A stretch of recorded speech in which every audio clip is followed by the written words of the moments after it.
Hey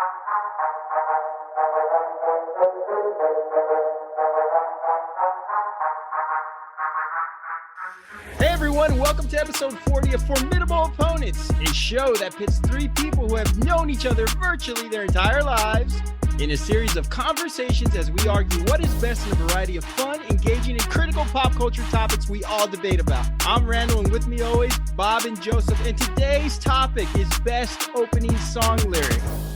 You know when you hear it, it's that burst of magic that immediately causes you to turn up the volume. Although choruses are known as the hook, opening lyrics are what initially pique our interest, grab our attention, and bring us back to the song. Opening song lyrics are an open loop, never completely giving away everything, but a compelling opening song lyric gives you the direction and sequence to the rest of the composition. It lays the foundation, an immediate way to make an impression to the listener. We are so programmed to seek immediate gratification with music. If we are not immediately captivated, the remainder of the song is jeopardized.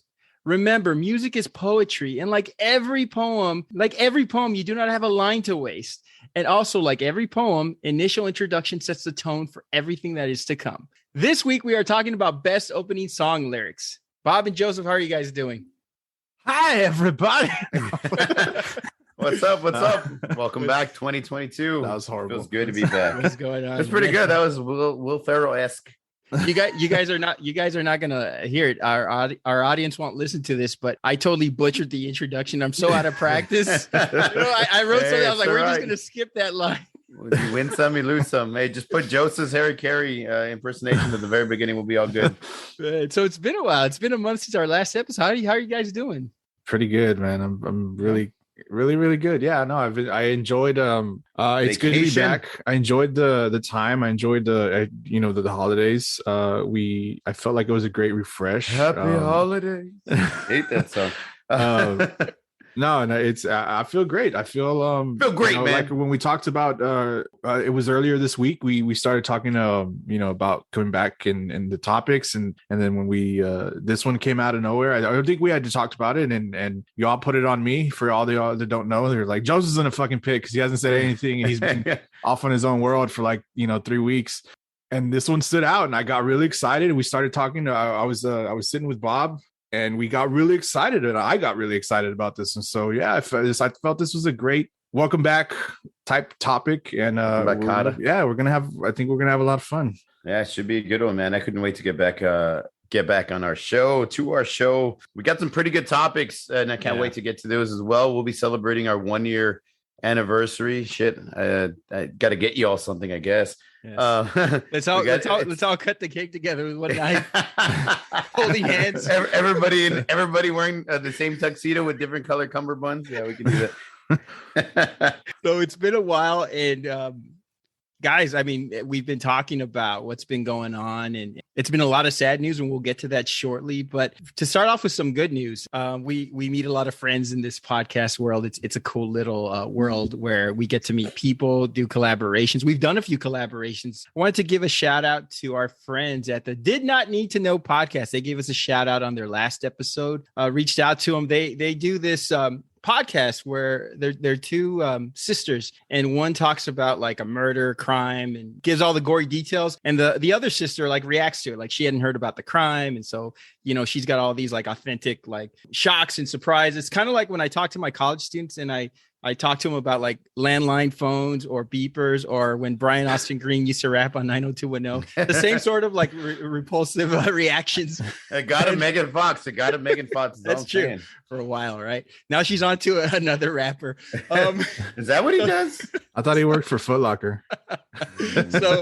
So wanted to give them a shout. They did a story, and they did it pretty quickly because I sent them a message that, hey, you guys should cover this story. It happened close to our neck of the woods on Mark Kilroy, guy who got murdered by a satanic cult. Do you guys remember this story? When I was in 6th grade when this came out, and I remember this being a huge deal. It was a spring breaker. He was a UT student. Went to Matamoros. Went to Matamoros. Got kidnapped. Satanic cult. They did a really good job. I mean, and the name pronunciations were really good. I forgot to tell him, hey, by the way, you might want to do some phonetic pronunciations. Some of these are really like, tamales.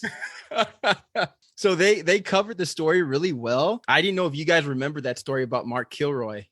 And Yeah, I remember it. We know about it. Check it out. Check them out. Did not need to know. I don't know if you guys. I know you guys hung out with a cool group when you guys were in high school. I know a lot of your friends right now are scratching their bellies and their nuts. And yeah, that's right. But I didn't do that. I did. Did you guys go to like Mexico in high school? I know a lot of kids in the border town in high school. They go to Mexico. I went once. Yeah, went once. I wasn't a big really into it. I went once for sure. I never. Joseph, did you ever go? For anything like that? Yeah, no. For underage drinking? For underage drinking and partying. Street tacos? Yes, no. and mana and all that stuff. No. No. So I want to tell you, I want to tell you why I never went. My dad used to always say, because he knew my friends would go and they'd always invite me. My dad would always say, you cannot go. And he told me a story about a guy who got kidnapped and they shocked his testicles with jumper cables. And I always had this like irrational fear of jumper cables. And my dad says, you go to Mexico, they kidnap you. First thing they're going to do is put jumper cables on your balls. And I was like, even like today when I'm putting jumper cables on cars, like I put my ass back, like an ass out hug, like on a bad date when a girl gives you an ass out hug and she doesn't want to like be near you anymore. Don't even look at it. Don't touch it. So yeah. Anyway, Mark Kilroy, check it out. I'm glad we circled back to that. Did not need to know about. I'm sure they're listening to this right now. And they're like, "Fuck, that's the kind of shout out they gave us after what we gave them." Jeez.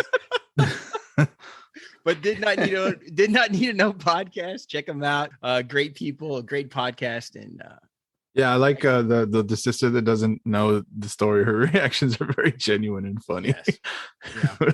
Excellent podcast. So, guys, back from break. Anything that you'd like to say about the past month, particularly with the pop culture icons we lost? Now, just to circle back to that, we lost John Madden, who we grew up just idolizing. I mean, he was football for us. Betty White, of course, Sidney Poitier, Bob Saget. We lost Ronnie Spector, who sang the female part, Bob, to one of your favorite songs, "Take Me Home Tonight." Yeah.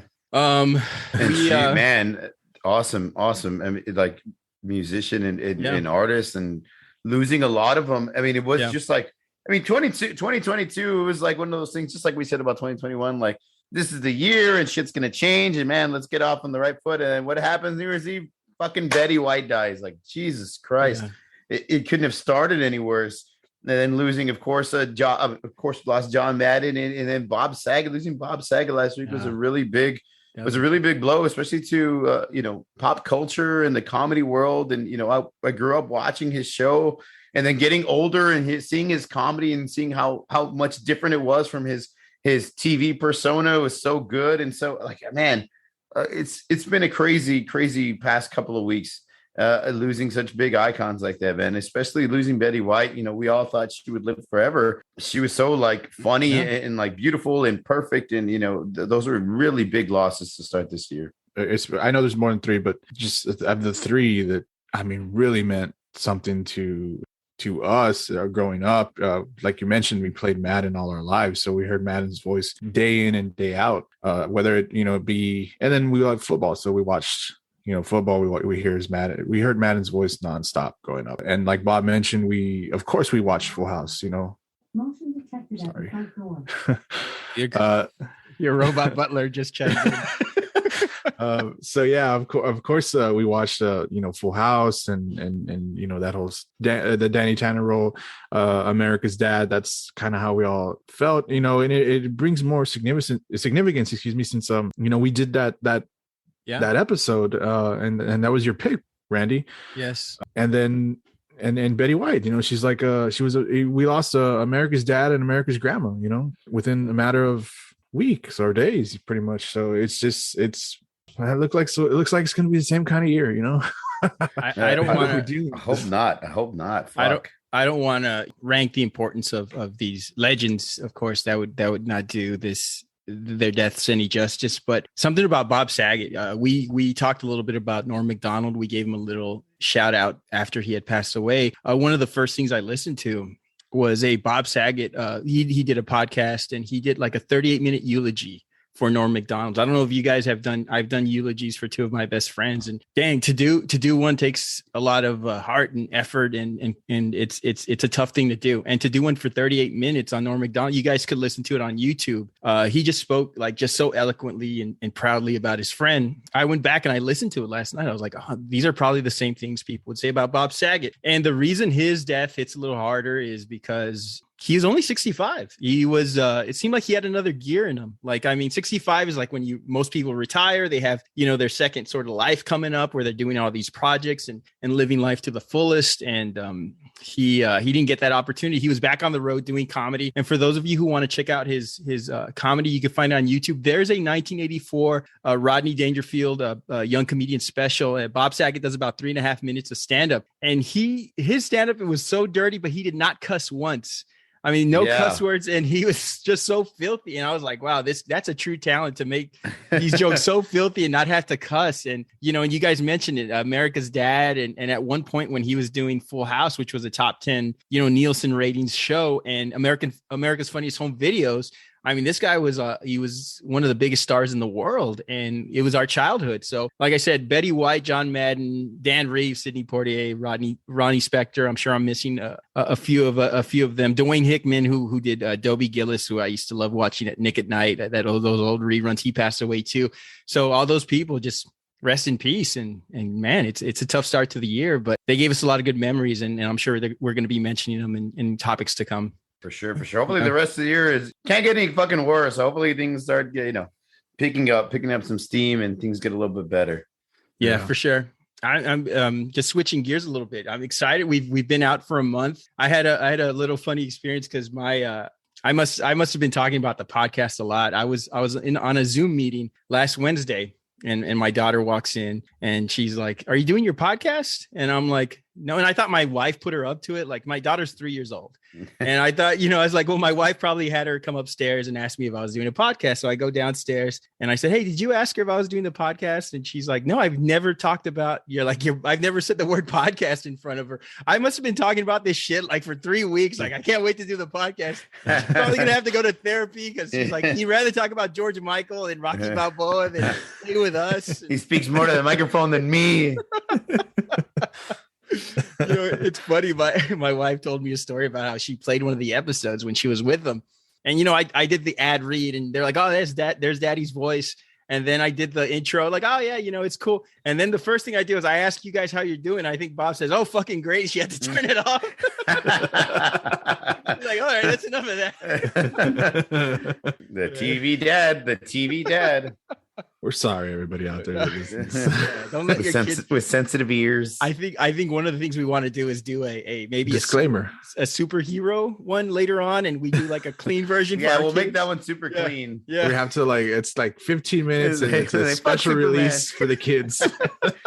Let's go on to our topic, guys. We're talking about best opening lyric to a song, I should say. Let me ask you guys this. What role in terms of importance does the opening lyric do for the song? For me, I'm on the fence about this one. I think that I don't think it. I want to say that it means everything, but I don't think it does.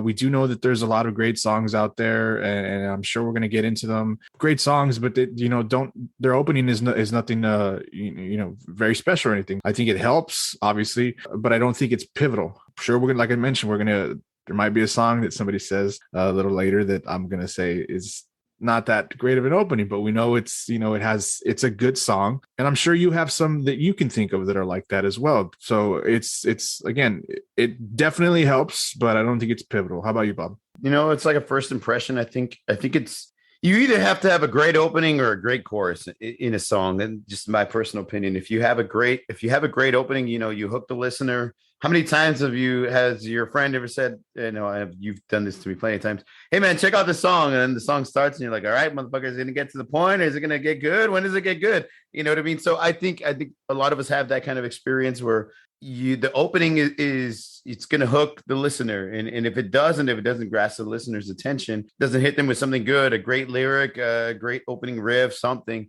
you may lose your audience. So I think it does play a pivotal role in music.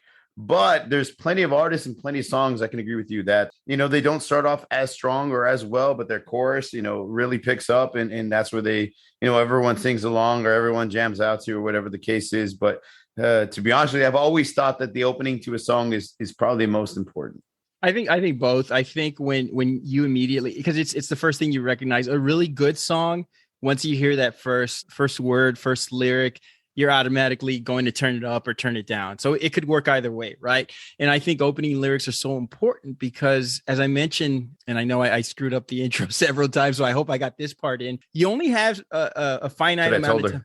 You only have a finite amount of time to get the listener invested. In a movie, when you have an opening scene, you could sort of unravel things. You could sort of say, okay, so let's introduce, character A, character B. These are their quirks. These are their motives. This is what's going to happen. And you have like 5 or 10 minutes to sort of unravel things. With music, you don't have that luxury. With that opening lyric, it's 5 seconds of, is this song going to suck? Am I going to be, invested in it? Or am I going to be completely just, turned off by it? So I think there's a lot of pressure to say, okay, if I'm turning in or I'm writing a song with captivating lyrics, that first lyric, I think, has to be like the most impactful, or at least up there with the chorus, I think.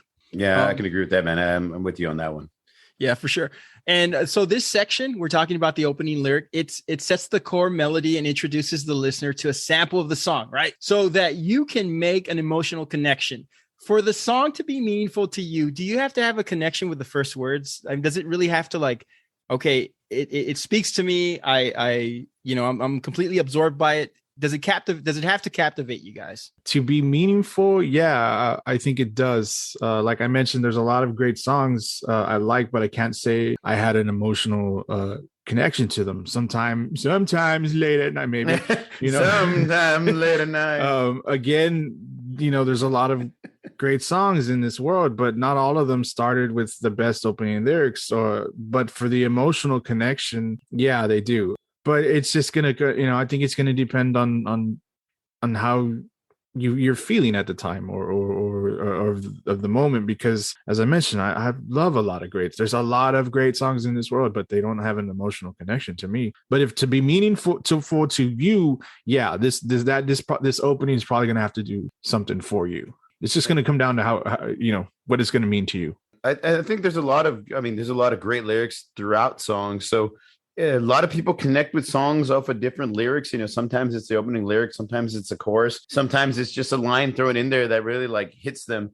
So I don't necessarily think that you have to connect to the opening line, but it sure as hell helps, right? If you're trying to sell records, if you're trying to make a connection with fans, if you want fans to continue listening to the song, it'd be smart to put a lyric or words down at the very beginning to kind of make a connection with fans. But to be honest with you, there's plenty of songs where like I really connect with certain words that are in the song that come out, in the middle or towards the end of the song.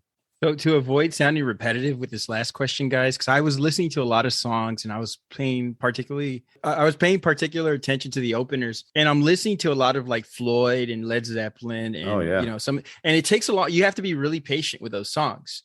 So I listen to those songs and I'm like, well, I'm patient with them, and it takes a while to sort of be ensconced in like the actual rhythm and the feel of the songs. Do you think like with today's attention span that there has to be that immediate gratification? Or are you guys like, hey, you know what? I like Zeppelin. I like Floyd. I like those songs that you have to be patient for, or does it have to like, boom, does it have to hit you on the spot? Well, like me, I'm a huge Floyd and Zeppelin fan. So I love that they kind of create like that atmosphere, that build up, that sound, that noise. I love that. Like there's a lot of great songs with a lot of great opening lyrics that don't start off with words.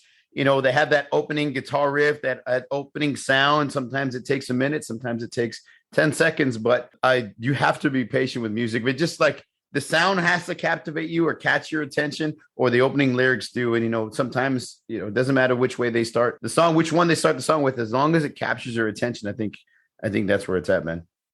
I think it depends on who you are. Musicians and bands that we listen to, and we know if they release something new, then obviously, and we know how they like I'm a big Tool fan, and I know they released this album out in a long time. A lot of Tool's music is a lot of build up, a lot of instrumental build up. Mm-hmm. So I mean, you going into that, as a fan, I know pretty much like everything that Tool does. You know, you can go back and forth on that argument, but I believe it's going to depend on who you are. I give a new song that I've never heard, you know, at least a minute of my time if somebody suggested it to me. If I can't stand it after that, then I'm done, you know, but I'll at least give it the time. But, you know, within the scope of music that I like, you know, somebody can't, you know, recommend an EDM song to me or something and say, oh, you got to check this out. It's the greatest thing.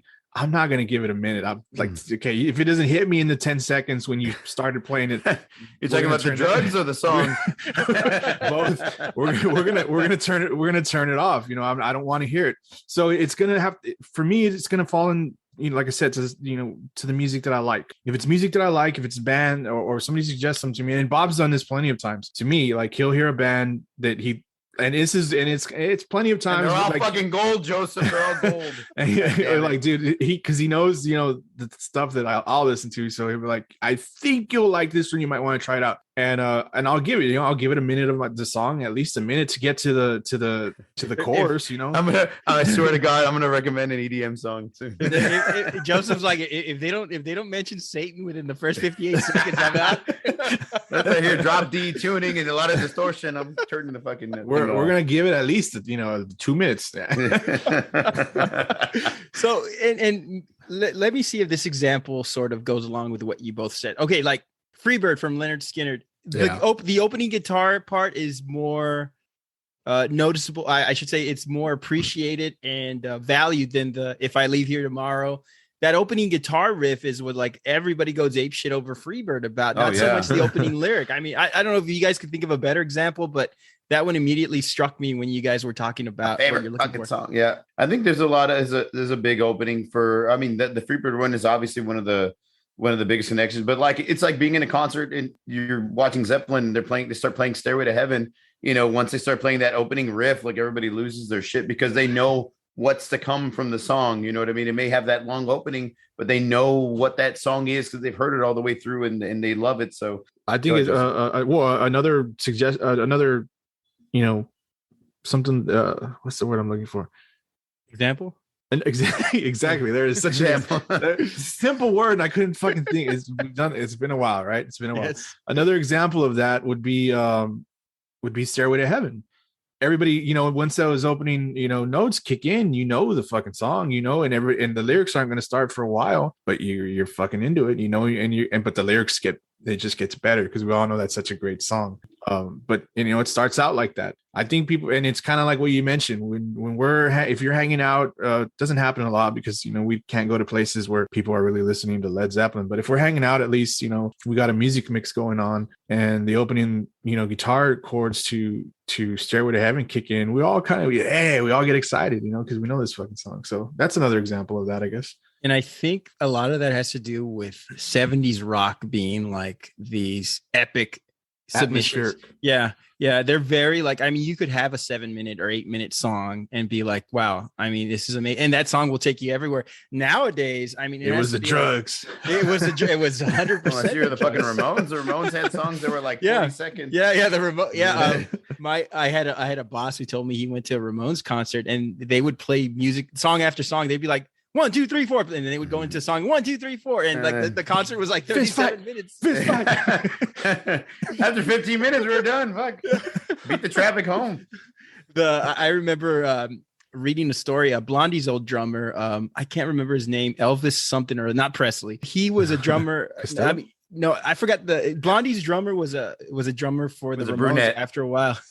And he said he couldn't keep up with the song. And he's a great drummer. If you listen to some of Blondie's songs, he's a really great drummer, but he couldn't keep up with the Ramones and he had to quit the band because it was like 1, 2, 3, 4. And they would go into, you know, song after song. So, but you're right about the Ramones and their opening lyrics are very poignant too. Before we go on to our honorable mentions, we have a quick word from pair.com. If you have a business, you need a website, right? What's the best way to get a website up and running? Choose a website hosting company that makes it simple, like Pair Networks. Pair has over 20 years of experience managing the entire digital ecosystem for thousands of online businesses all around the world. Pair makes it easy for you with do-it-yourself website building tools and features, including simple drag and drop design. And they have guaranteed US-based support technicians ready to help you whenever you need it, 24 hours a day, 365 days a year. Right now, when you sign up with Pair Networks, you'll receive 1 free month of web hosting. See for yourself how easy it is to build your website for free. Visit pair.com/free to get your first month of website hosting for free by using the code QUICKSTART. That's pair.com/free, promo code QUICKSTART to get started today. All right, guys. So we're going to our honorable mentions. Best opening song lyrics. Man, there is a huge list. I mean, I was trying to cut it down short. I still ended up with like 10 different songs, so I'll try to keep it brief. Wish You Were Here by Pink Floyd. Great opening lyrics. Wicked Game. George Strait's The Chair. Gnarls Barkley's Crazy. Dream a Little Dream of Me. Man, I love the opening lyrics of that song. Bill Withers, Ain't No Sunshine When She's Gone, right? The Beatles, Yesterday. Johnny Cash, Cocaine Blues. Even Coldplay's Yellow has these fantastic opening lyrics, man. I mean, there's a lot. I'm not going to mention everything because I have a whole damn list full here. So I'll just have it like that. But there are some great ones. Pink Floyd's I Wish You Were Here in particular. I almost went with that song. I just love that That's a good opening lyric and opening sequence for them. There's actually great lyrics throughout that song, but I really connect with that specific song. I almost went with it, but made a different choice. What do you got, Joseph? What do you have?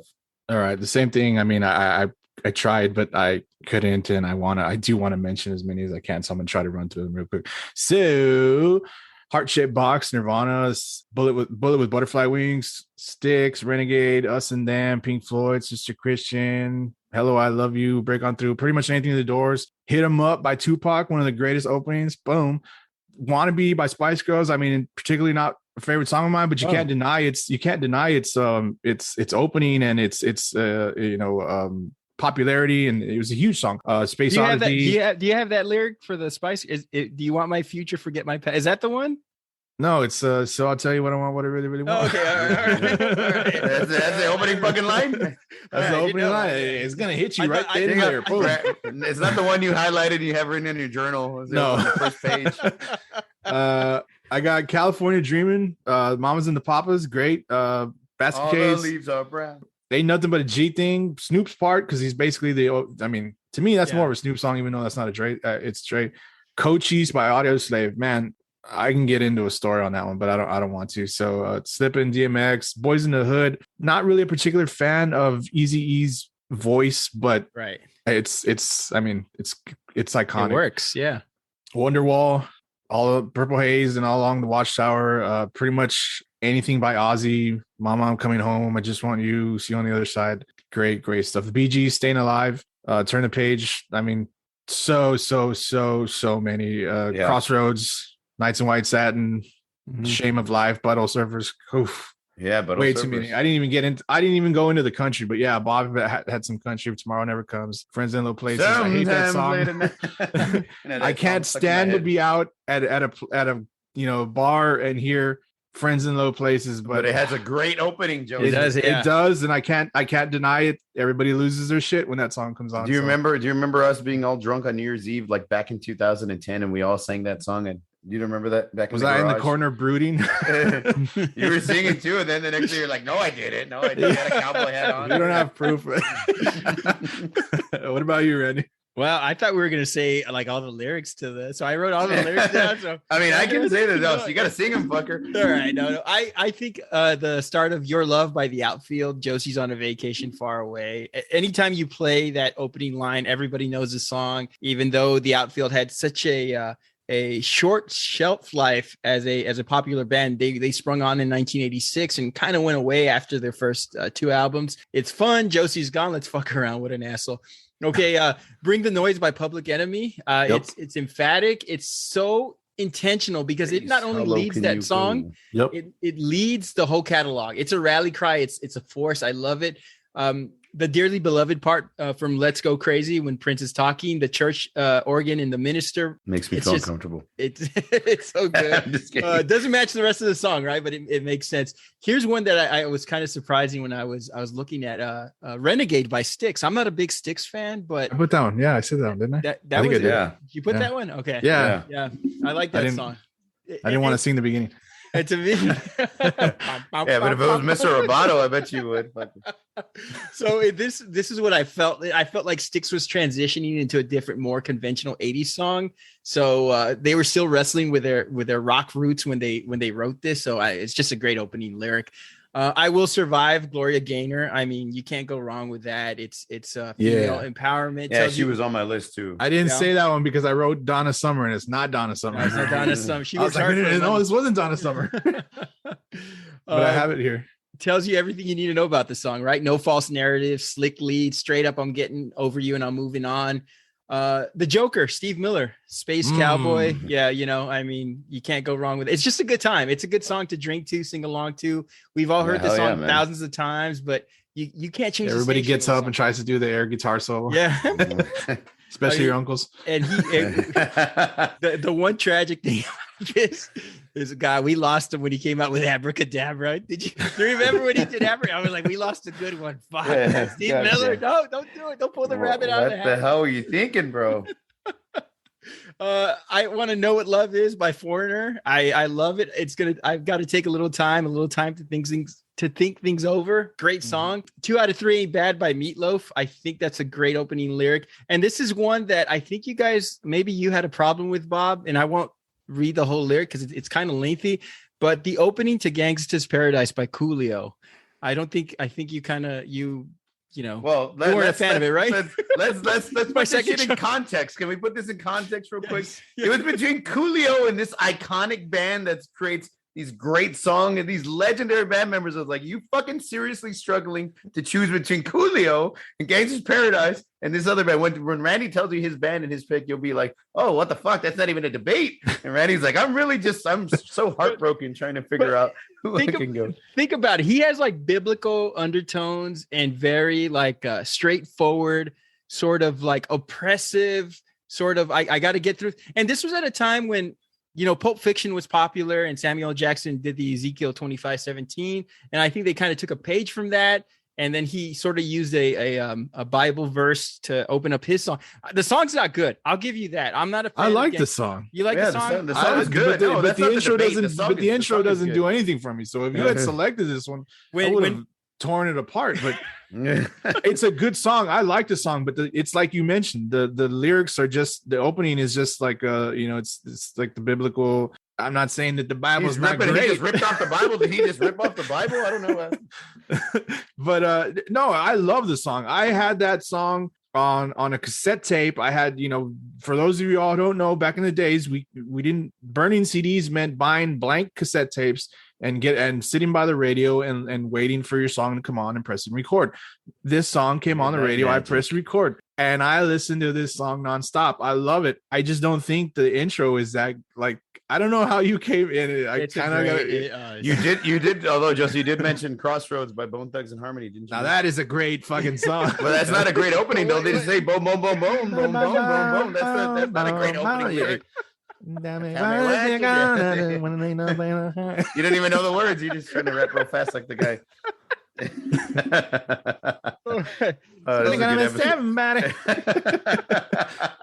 That's the song we should play at the end of this episode when we in memoriam to all the people we lost. Oh shit! I'm not joking. Way to bring down the for real. I'm being for real. Yes. And we'll put a pair of testicles with car jumper. Oh my god! Now for the people that got kidnapped in Mexico. Okay, you're gonna cut that. Cut it out. Cut it out. All right, but it's a cool lyric. Can I get some thoughts on something, guys? And I songs that the chorus is the opening line. Let me give you some examples. Shout by Tears for Fears. Welcome to the Jungle. Janie's Got a Gun, as I pointed out. And here's a more recent one because I'm sure people are listening. Like, don't you guys know any fucking songs past 1995? Broken by Lovely the Band is a good song. It's a recent example. What do you guys think about like the chorus leading off the song? I don't mind as long as it works. Yeah. If it gets somebody into, especially the chorus is really good. I don't know that Randy's still reading Teen Vogue. I don't know.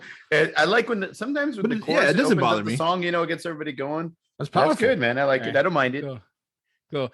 Cool. I wanted to. I just wanted to get your thoughts. I want to talk to you guys about what I felt is the worst opening lyric to a song, and Yes, I think this would be a good topic in the future as well. But go ahead. But could I share this one? Though? Yeah, of course. Go ahead. Yes. So and we put this on our social media. Welcome to the Black Parade by My Chemical Romance. Let me read the lyric.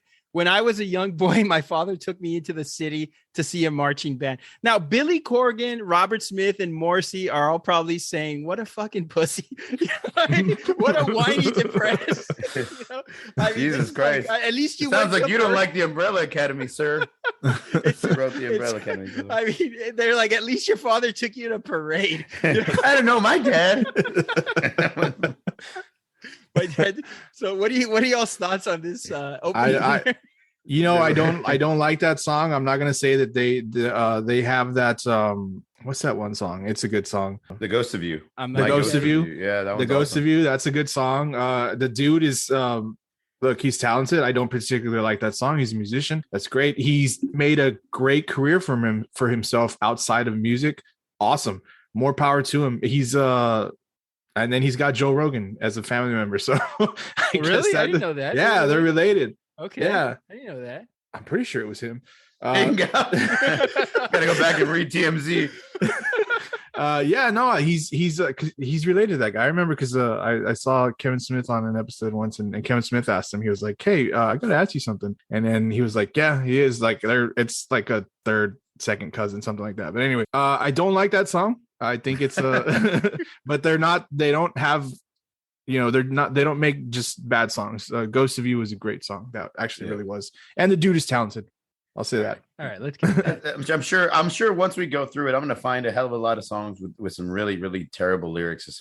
We could do that for a future episode. Yeah, I think that'll be a really funny one. Just whetting everybody's appetite with that. So let's get to our and I'm gonna pick Coolio's Gangster's Paradise. No, I will. No, I'm just kidding. All right, Bob, we're going with you. What did you pick? What song did you pick and why? Again, hundreds of songs to choose from. I actually took a page out of your book, Rand, and I went with when we discussed the best rock song from the 1970s. You went with Bohemian Rhapsody, and this is actually the song I chose. Queen's Bohemian Rhapsody has to be at the top of everyone's list when it comes to best opening lyric to a song. Not only is it instantly recognizable, but everyone knows the iconic opening by heart. Everybody knows the words. They sing along with it, and if you don't, you're a fucking liar, or we can't be friends. Okay. It's just a really fun opening. It's fun. It can be sad.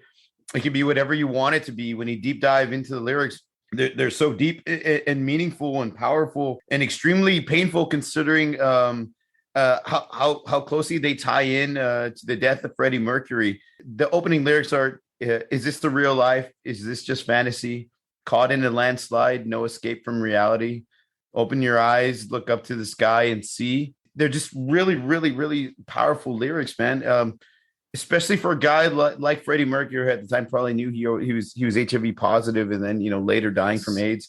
If you hear the entire song, there's a lot more the lyrics tie into his life. It's just a really, really powerful song and a really powerful opening. The great thing about it is everybody sings along with it and everybody knows it. And I think in order for you to have that great opening lyric, everybody needs to know what the lyrics are. It's got to be instantly recognizable, of course. And it's got to have some meaning to it. It's got to be meaningful. And I think these lyrics, hit the nail on the head. It's one of my favorite songs of all time. Probably the best song from Queen, in my personal opinion.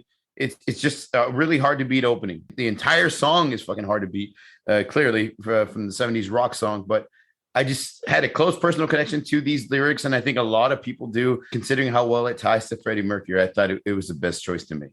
What do y'all think? I think, definitely Queen's best song, just ahead of Fat Bottom Girls, because they predicted the future with that. So I do love this song, and I actually had both of your selections on my honorable mentions. Of course, I didn't mention them so you guys could talk a little more extensively.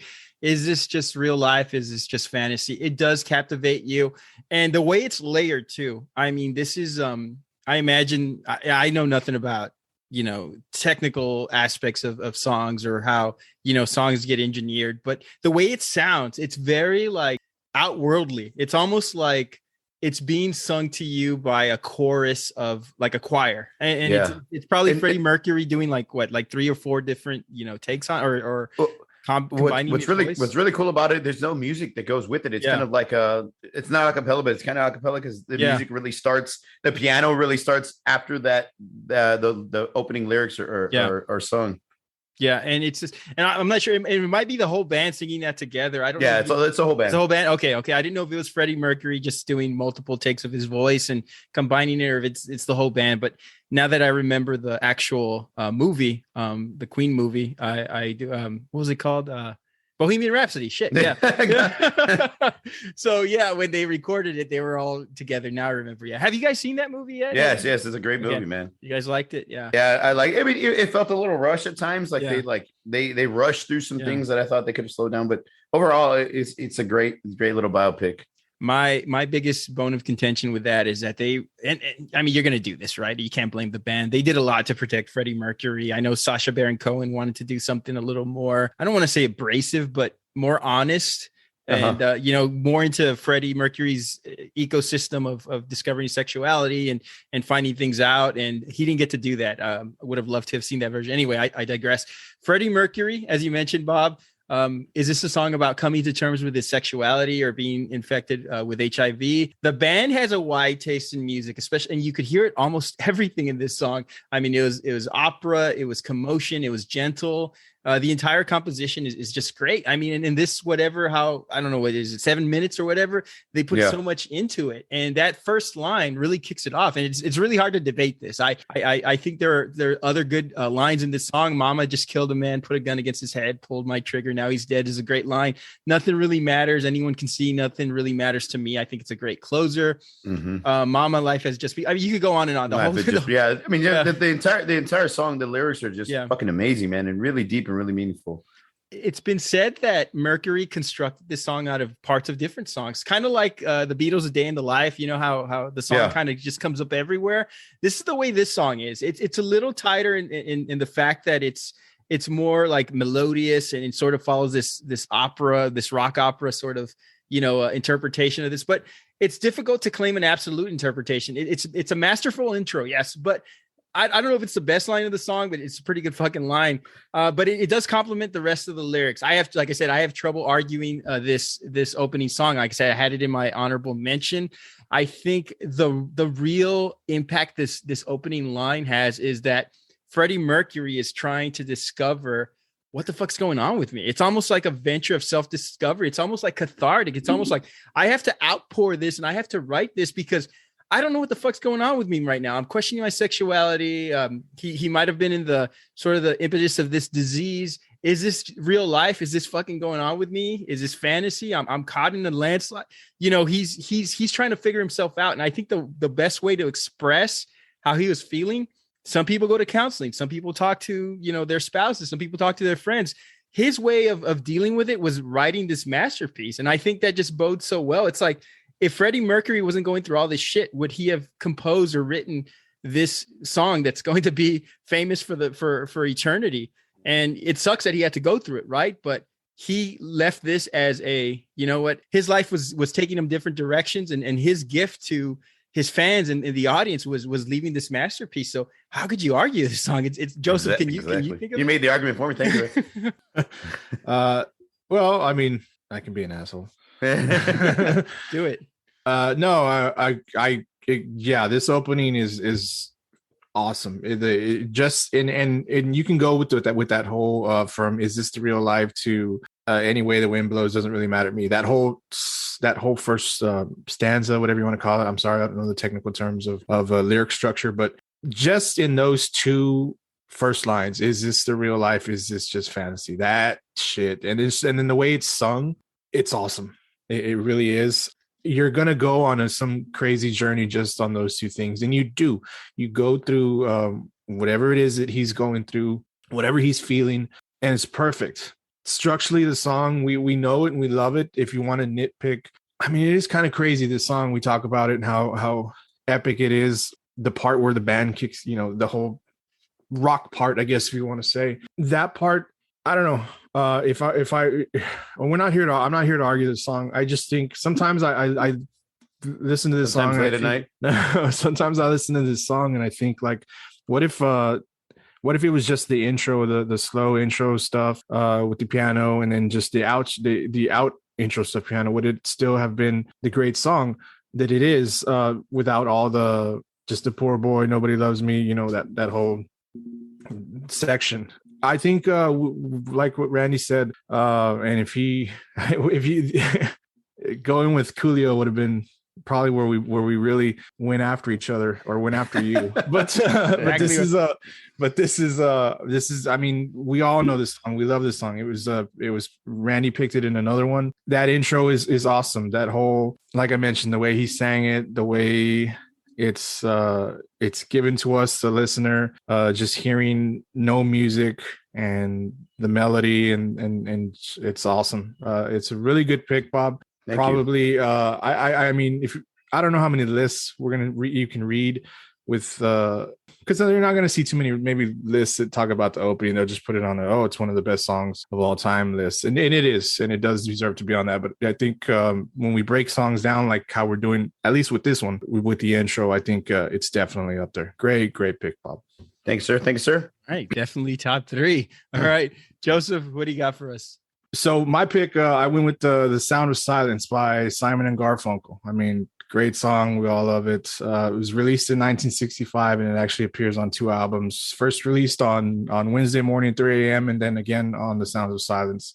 Technical back history aside, so off the bat, the opening lyrics connect with us. I'm sure at some point in our lives, or anybody in their lives, we've all been there. We've all had a downtime, and this song, for some reason, if you heard it at the right time, it just hit you. The lyrics, "Hello darkness, my old friend, I've come to talk with you again." So good, so powerful. It's instantly recognizable to me, whether you're a fan or not of the group. You know it.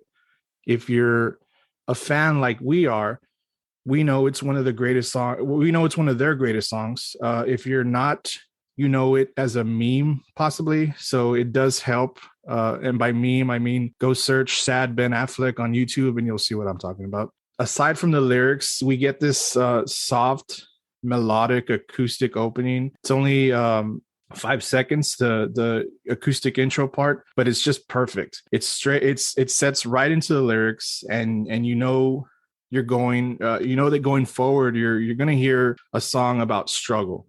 And if this isn't the mood that you want to be in, you should probably turn it off because it's going to make you feel a certain way. Maybe make you think of that time in junior high that girl didn't invite you to her party, Jennifer. Jennifer, you're listening. I love Jennifer. you. I still love you.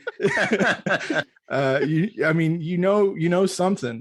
It's gonna make you feel. It's powerful. The first 40 seconds of the song, and you're already taken to this dark. The first from the guitar intro to the within the sounds of silence. That part before it kicks in. You're already taken to a dark place. I mean, it really, I mean, I know everybody's like, why is Joseph always going dark? He's so fucking, angsty and what's the matter with him? But no, that's the song. It's a great song. I love this song. I think everybody knows it. I fully recommend you check out the original acoustic version released on Wednesday morning, 3 a.m. Their first release, because I think it's better. The second version adds the bass and the drums, and it's still good. Don't get me wrong, but the original one I think is just better. It's just straight up acoustic. It's fucking epic. Again, the song I believe is powerful. Randy, your favorite band, Disturbed, they did a pretty decent cover. Yeah. They did a pretty good decent cover of it. David Draymond, I believe I'm pronouncing his. I've never known how to pronounce his last name. Did a pretty good job of making you feel something with that cover of that song. I thought it was a pretty epic cover. It's more orchestral and epic, I guess, with the instruments, and dude's got a powerful voice. I'm not gonna lie. I mean, it just depends on whether he's talking about lemons or if he's singing a real song. But he did a pretty good job. That's my pick. I think it's great. I think everybody can relate to this song at some point, and I think you're grabbed as soon as you hear that opening lyric and opening section. like I said, you're gonna hear it. You're gonna be like, "Fuck, I'm gonna turn this off because I don't want to be depressed." But that's my pick, man. Good song. So just a quick question before Randy, debates your topic. Who are you more like, Simon or Garfunkel? Probably Garf. I sorry, I thought of that. Go ahead, Rand. You mentioned Disturbed. That quick Disturbed story. When I was a graduate research assistant, they threw me a party when I left for a full-time Disturbed job. did? Oh shit! No. My coworkers, but they gave me a Disturbed CD as a going away. I remember I went back to, it was from Best Buy. I went back, I got the money back from it like an asshole. You jerk. I put it towards a John Madden video game. So that works. Rest in peace. So hello, darkness, my old friend. I've come to talk to you again. Sound of Silence, Simon and Garfunkel. Their first hit, Joseph, I agree 100%. It is a haunting lyric. This is the type of song you need when you're on social media stalking exes. Simon and Garfunkel. One looks like your favorite high school teacher. The other one looks like your least favorite high school teacher. They both choose wisely, Joseph. Choose wisely. They both look like they don't like to be burdened from sex requests from their wives. They rather be watching Yellowstone or something. I don't know. But the opening. Oh my God. The opening line, "Hello, darkness, my old friend," came from Paul Simon's time as a boy when he would sing in the bathroom with the lights off. We as Mexicans would say Bloody Mary 3 times. This guy was writing $1 million hits at 7 years old while we were trying to scare the shit out of each other. Okay, so he was enjoying the acoustics from the tiles that provided the doo-wop reverb song, and he's always kept this lyric in his head and always knew he was going to use it. And of course, Paul Simon is one of the most brilliant songwriters in history. I remember when I was a kid, HBO used to do these concert series, and one of the biggest concert series they had was Simon and Garfunkel at Central Park. And yes. I remember they did a couple of songs, and they waited till towards the end to do The Sound of Silence. But I remember, and maybe I'm conflating this to be comedic, but I remember they sang "Hello, darkness, my old friend," and they paused, and everybody went absolutely ape shit, and they had a look on their face like, "Yeah, that's right. This is our fucking song. Like, like we're fucking kings up here." But I remember they paused on that, and it was just such a goosebump-inducing moment that they knew the song was a hit. It was in the movie The Graduate. This has a lot of meaning in the movie, The Graduate. The lyrics refer to silence as a cancer. And if people in the movie had just been honest and not afraid to talk, all the messy things would have not happened, right? Problems can be solved only by honesty. And I think that's what the song was sort of utilized as an undertone. Paul Simon took 6 months to write the lyrics, which they claim, or which he claims, is about man's lack of communications with his fellow man. Lack of communication. So really the key to Sound of Silence is the simplicity of the melody and the words, which are just about youthful alienation. It's a young lyric, and it's people say, well, it's self-important, but I think it's a young artist or a young songwriter saying, I know more than what you think I know. I'm smarter than what you think, and this is what I could foresee. And for the fact that it still has the impact and still very haunting, probably the most haunting opening lyric of all time, just goes to show this is a brilliant submission. And I agree with you, Joseph. I had it in my honorable mentions as well, so I can't really argue too much about it. Bob, was it before or after Coolio? It was slightly after. I'm just kidding. I think the word you used perfectly was haunting. This song is metal, dude. This song is dark. This is something these are lyrics that I figured maybe Ozzy would write when he was with Black Sabbath. This is a great song. This kind of poetry that Edgar Allan Poe would write, man. I really, really, really like the lyrics to the song, and everybody knows that opening line, "Hello, darkness, my old friend. I come and talk to you again." But the second line is even darker, because of vision softly creeping, and the vision that was planted in my brain still remains with the sound of silence. Oh, yeah, left its seeds while I was sleeping. I didn't go into that. And the vision that, they're really, really deep lyrics. They're really, really dark lyrics as well. And again, it makes me think of, I know Disturbed did it, and I wasn't a big fan of it, but they had their own little clever spin on it. But they were a hard rock metal band, and I think that's what they maybe have connected to the song, because it really reminds me of that kind of lyric, the Black Sabbath type of lyric. It's really, really dark, and I love these lyrics. The opening, like I said, it's really hard to beat. "Hello, darkness, my old friend." Like you mentioned at the concert, they say that one line and everybody loses their mind because everybody knows that song. It is a really great pick. And now, having said all of that, the first thing I think of when I hear this song is Will Ferrell being shot in the neck at the birthday party and falling into the swimming pool.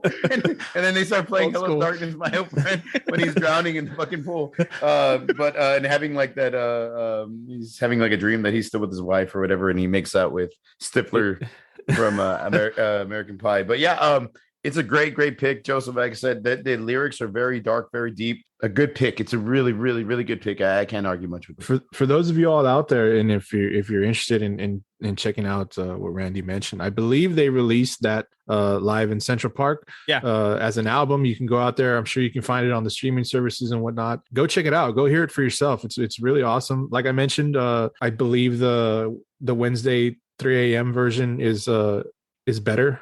Because it's just the acoustic, how it was originally recorded. And you can go back and look into that whole story on how it got re-recorded in the second one. Just off the quick rundown, it got popular without them knowing. And so they capitalized on it, the record company. Hey, come back and record it. And, whatnot. Sad, little, because you mentioned Disturbed, Bob. And I've mentioned Disturbed. We all did. You know what's fucking crazy is that in my research or just looking up the song and making sure I understood the lyrics, I've at least like this morning Googled the song 3 times and the Disturbed version comes out first before anything. Like it's weird. You can go to Google and type in the Simon and it says song by Disturbed right now. And I was like, no, I want the Simon and Garfunkel one. So I have to type in Simon and then it comes out and I'm like, okay, I did it again. Like another real quick again. Sound of Silence, song by Disturbed came out. I'm like, no, I want the song. I don't know what the fuck's up. Like, come on, Google, get your shit together. Like, it should be Simon and Garfunkel first. Maybe they saw your metal shirt and they're like, you know what? He really wants Disturbed. I'm sure Paul Simon's okay. He collects the royalties on it. I'm sure he's. I don't no doubt. I don't give a fuck if they put a wah or whatever at the end. They can do whatever the fuck they want. I'd say that's enough. That's enough with those guys. How about you, Randy? What you got, man? All right, so as Bob alluded to earlier, I was torn, lying like naked Natalie on the floor. Imbruglia. Yes, exactly. Like cold, lying naked on the floor. I was torn between Gangsta's Paradise and Let It Be by the Beatles, and these guys gave me shit about it in text. How could you like compare the two? And they wanted to drop the show, and it was just a big old. We thought we knew you, and it was all a big thing, So I selected Let It Be by the Beatles, and I'll read the lyric. When I find myself in trouble, Mother Mary comes to me, speaking words of wisdom, let it be. A lot of people felt a connection to this. People felt it was religious and it had a lot of spiritual overtones. McCartney has said Mary refers to his mom, whom he lost as a young child. And this is a dream he had about her. Paul McCartney was very young when he lost his mom, I think to complications of breast cancer. He was 14. And just as a side note, John Lennon lost his mom when he was 17. So they sort of, bonded over that. And I mean, just the greatest musical duo ever to write music, right? The Beatles were going through a lot of shit at this time. It was 1970 or late 60s, early 70s. The biggest band in the world was hemorrhaging. They were starting to sort of sever, take different interests. I know if you watch the docs, Paul McCartney wanted to keep the band together. That was his thing. Like Paul was always trying to push and keep the band together and move on to the next thing, but everybody was taking their own interests, and you could see the docs on Hulu and on Disney Plus and get more into it. I won't take the time from that. It's a start of a new decade and everybody is growing up. Paul loved this band. As I mentioned, he wanted to keep them together, and he outpours in this song. I mean, and when your deceased mother comes to you in a dream and tells you shit is going to be all right. I mean, how could you not count that as prophetic or at the very least a blessing, right? So Paul and John, as I mentioned, they both lost their mothers, and Paul, wrote this song as a sort of outcry. And the fact that the band said, you know what, this is a great lyric, great song. Let's go ahead and do something with this. And it became iconic. It became one of their, I think it's one of the most covered songs in the history of the world. A lot of people bring in their own interpretation. And the thing is, this song is so deeply personal, not just about Paul and his mom, but also about the trouble the band was going through. And the fact that they had so much talent and that they put their swords down, they put their egos down and said, you know what, this is going to be a hit. And this is therapy for us. This is cathartic. And we're going to sort of let people behind the scenes on what's going on with us through music. And of course, this was before paparazzi and all that other stuff, TMZ. So the Beatles were very just honest and open about the issues they were having. And I think this lyric really sort of speaks to you. I heard the song several times and I was like, I remember having a particularly bad day at work, and I was thinking like, you know what? This song sort of calms me down. It sort of puts me in a better mood. I was kind of glad I picked it. And I just think the song is brilliant. I think the opening lyric sort of defines everything, not only the song, but it defines the band. It defines a way of thinking. It defines how you live your life. And I mean, it just encompasses everything. What do you guys think? To be honest with you, man, like He hates it. He hates it. No. I part of me wants to argue because it's just going to be my personal choice as far as what like Beatles song I like more. I love this song. Don't get me wrong. And to this is a subject for another podcast later. I'd be an asshole to try to argue and to go nitpick about the song and why this and that. I'll get into why songs that I like, and maybe, but this is a great song. Yeah. Those lyrics are the beginning is awesome. The intro is so emotional, as you mentioned, to the topic of the lyrics. I know, like how you said it, some people thought it was maybe it made them feel better or it gave them a certain feeling due to religion. That's cool. However a song makes you feel is your interpretation, and if it's good, and hopefully it's good more than bad, that's great. So the song definitely does that. Yeah, if you had went with Coolio, bro, like, a lot of shit right now. We would have been telling you like, how did you not fucking pick "Let It Be" by the Beatles? I'd be saying that, but no, this is great, and it's I was actually just last night. I watched yesterday the film. Oh, you saw it? Good, man. Yeah, I saw it. It's badass. I watched it. Yeah, it's a great movie. I'll mention how you ruined. I wish you hadn't told me what you told me about certain parts. Yeah. have you ever seen it, Rand? Yesterday? Is it the documentary? The Hulu? No, the movie. No. It's a movie called where the guy gets in a car accident, wakes up one day, and he's living in a world where the Beatles were never invented. Yeah. No, I've not watched that. You got to watch it. It's a great movie. Good movie. Anyway, so there's a part where he's singing the song. He's trying to sing this song, and I'll just leave it at that. And so, of course, I actually got to listen to this song last night a few times because of this movie. Yeah, I think like with everything that we've said about how, and it's interesting because not that some of the other songs that we've mentioned, as far as honorable mention, don't have some kind of crazy like personal story or something like not all of them are. I'm sure some of them were written and they're just like, hey, it's a great song, we know the opening lyrics are really awesome and they're cool, they're great songs. But these three in particular that we picked, they all mean something so incredible to the writers, to the band, or mainly the writers, because the lyrics who wrote it. And this one is on there too. I'm not gonna like say that this is better, and I guess I don't know. It going with the Beatles, dude. Like for me, picking a Beatles song would have been hard because I thought, to me, I had Yesterday. I think I mentioned Yesterday by the Beatles. I don't know, maybe I didn't mention Yesterday. Such a great song. I'm surprised you were able to do this, Randy. Across the Universe. Words are flowing out like endless rain. Oh man, yeah. I was gonna mention this is one of those bands, Randy. Like I'm surprised. Like one, good, you didn't pick Coolio. But I'm surprised. Shit. Never gonna let you live it down. Every episode. But I'm surprised you were able to narrow one song, I guess, or like, because man, I don't know. Like I mentioned, those two songs just right now on their own, great songs, great intros. Really, really tough, man. I'll give you props for picking this one because I'm not sure I could have just narrowed it down to one Beatles song. It's crazy. Bob? Yeah, I agree 1,000% with that, man. Like why not choose the greatest rock band of all time, the Beatles? When you're speaking about lyrics and music, they've had so many great openings to songs with so many powerful lyrics. We mentioned Yesterday. Let It Be, of course. Across the Universe would have been my choice, particularly because it's got some crazy, really poetic type of lyrics that I really, really like, that I'm really in love with. But when you're talking about the Beatles, like Joe said, it's really hard because everybody who's a Beatles fan has a favorite Beatles song and they connect with a certain Beatles song. And, it's really hard to convince somebody like, oh, my favorite song is this. And they're like, oh, yeah, well, my favorite song is, Across the Universe, or my favorite song is in, Yesterday. So it's really a difficult choice to make. I'm really happy that you chose the Beatles. Let It Be is such an iconic song. Again, Joseph made a great point that every single one of our songs has this personal connection to the person who wrote it.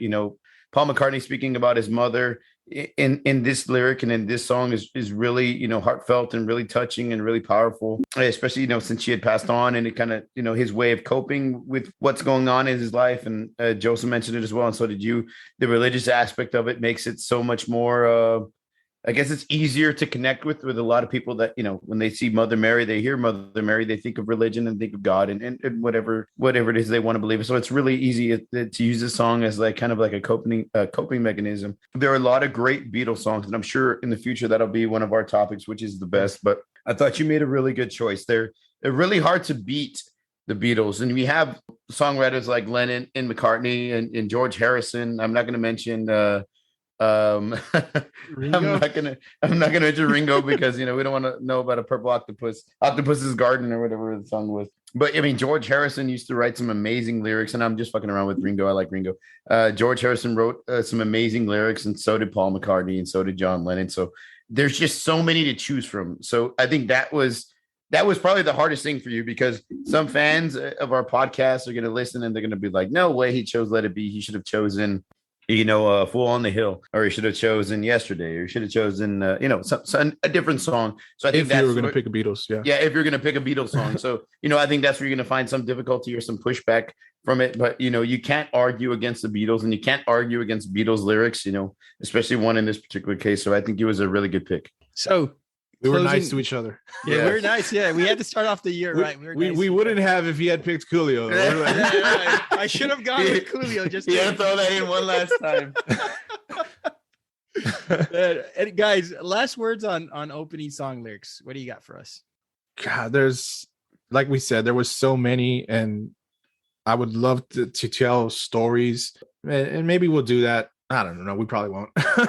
There's like I remember and going back like on a lot of the songs that we mentioned, I can remember a lot of the stories of hearing these songs for the first time, and that opening impact that it had when I heard it. One in particular that I mentioned Cochise by Audioslave. When this song came out, of course I've always been a fan of Chris Cornell. I mean, that was a huge loss. That was, to me, I remember when hearing that he had died, I was like, that's fucking, you know, kind of like the end of childhood, you know, music. And so that one was really big. So as big as a fan as I was of his and Soundgarden not doing anything actively, I remember being at home and hearing, and the video for Cochise coming on MTV, and I liked it. It was it started off cool, the drums, the guitar, and if you've seen the video, they're like playing on a roof, I believe, and it's and fireworks. So there's a lot of light, low light, and then the fireworks kind of take away from seeing their faces clearly. I didn't know who this band was, and I heard the voice. The voice kicked in with the opening lyrics. I said to myself, like, that really, really sounds like Chris Cornell. And I remember like losing my shit because I was like, is this new Soundgarden? No, it doesn't look like new Soundgarden. And then you start kind of seeing the silhouettes as best as you can. You see Tom Morello, and I'm like, that's Tom Morello. And so you start just like, I was really excited in that opening. I mean, to speak like on this topic, this song did that to me, and we can go back and forth on the stories of, you know, Randy, when the first time you heard Boys in the Hood, you know, or hearing a Wonderwall. Like, I'm sure, I don't know, did we mention Wonderwall? You mentioned Wonderwall as one of your honorable mentions. Great lyrics. So many stories behind them. And I know there's the songs, like I mentioned in the beginning, like there's great songs with great openings that we really, really like, that are great songs to us, to everybody, but they don't necessarily have maybe a personal connection. So this is going to go back to what we kind of mentioned in the beginning, like do they have to have a personal connection to you, or they're not? And I believe I said they didn't. Man, this was like I said in the beginning, a great topic to come back to. I was really excited to talk music, as I always am. And this was one of, when this topic came out, I got really, really excited because there was, again, so many. I'm surprised you didn't look up any of Snow's lyrics. You know, we don't really know them. I heard him make out. Girl, I've been hurt. My Canadian friends will know that one. Yeah. Bob, any last words? Don't shoot. No. No. I'm really glad that it's always great. My wallet. Yeah. Yeah, right. I'm sorry. It's really good when we talk about that's a Stefan thing. I'm sorry. And lyrics, and it's good because you get to go back and listen to songs that you're like, oh man, I love that song. But sometimes you forget how deep and how great the lyrics are. We fall in love with songs based on their chorus. We fall in love with songs based on their guitar riffs or guitar solos or their, whatever the case is. But sometimes just going back and reading through all the lyrics, just, you're like, wow, there's so much more to the song that meets the eye. In some of these cases, they're a lot deeper than you would see at face value. I want to say real quick, did you find this topic, were you struggling like I was to pick a song that was more iconic and recognizable to everybody else and set aside your personal choice? Oh yeah. As I was telling Bob, I wanted to go with I was like, fuck it, I'm gonna go with fucking Ace of Spades by Motorhead, man. I was like, that's iconic. That's a great opening to me. Or something else, Lemmy is God. Or something, I'm Broken by Pantera. I love it. That opening's like great to me. But so I'm glad you all struggled as much as, and those of you all out there listening, when you hear this and hopefully something comes to your mind and you don't fucking just completely trash our picks, remember to put aside your personal preference and your personal songs and actually think. And it was really tough to do that. Because remember, we're choosing the best, not our favorite. And sometimes it's really hard to like distinguish between the two. All right. Thanks, Bob and Joseph. That's our show, everybody. Listeners, we'd love to hear from you. Hit us up and let us know which is your favorite or which is the best opening song lyric that we did not mention. Most importantly, let us know what you think about the show. You may reach us at formidableopponents@gmail.com and follow us on Twitter, Instagram, and Facebook by searching for Formidable Opponents. We want to thank Creative Little Pill for this week's artwork. By the way, she has an NFT project coming up. We will keep you posted about that. So please follow her at Creative Little Pill on Instagram. And join us next episode as we will cover Best Movie Death. So that's going to be a fun one. So for Bob and Joseph. You're about to be in a dead place. So for Bob and Joseph, this is Randall. We'll see y'all next week. Bum, bum, bum, bum, bum, bum. Fucking Coolio. Coolio!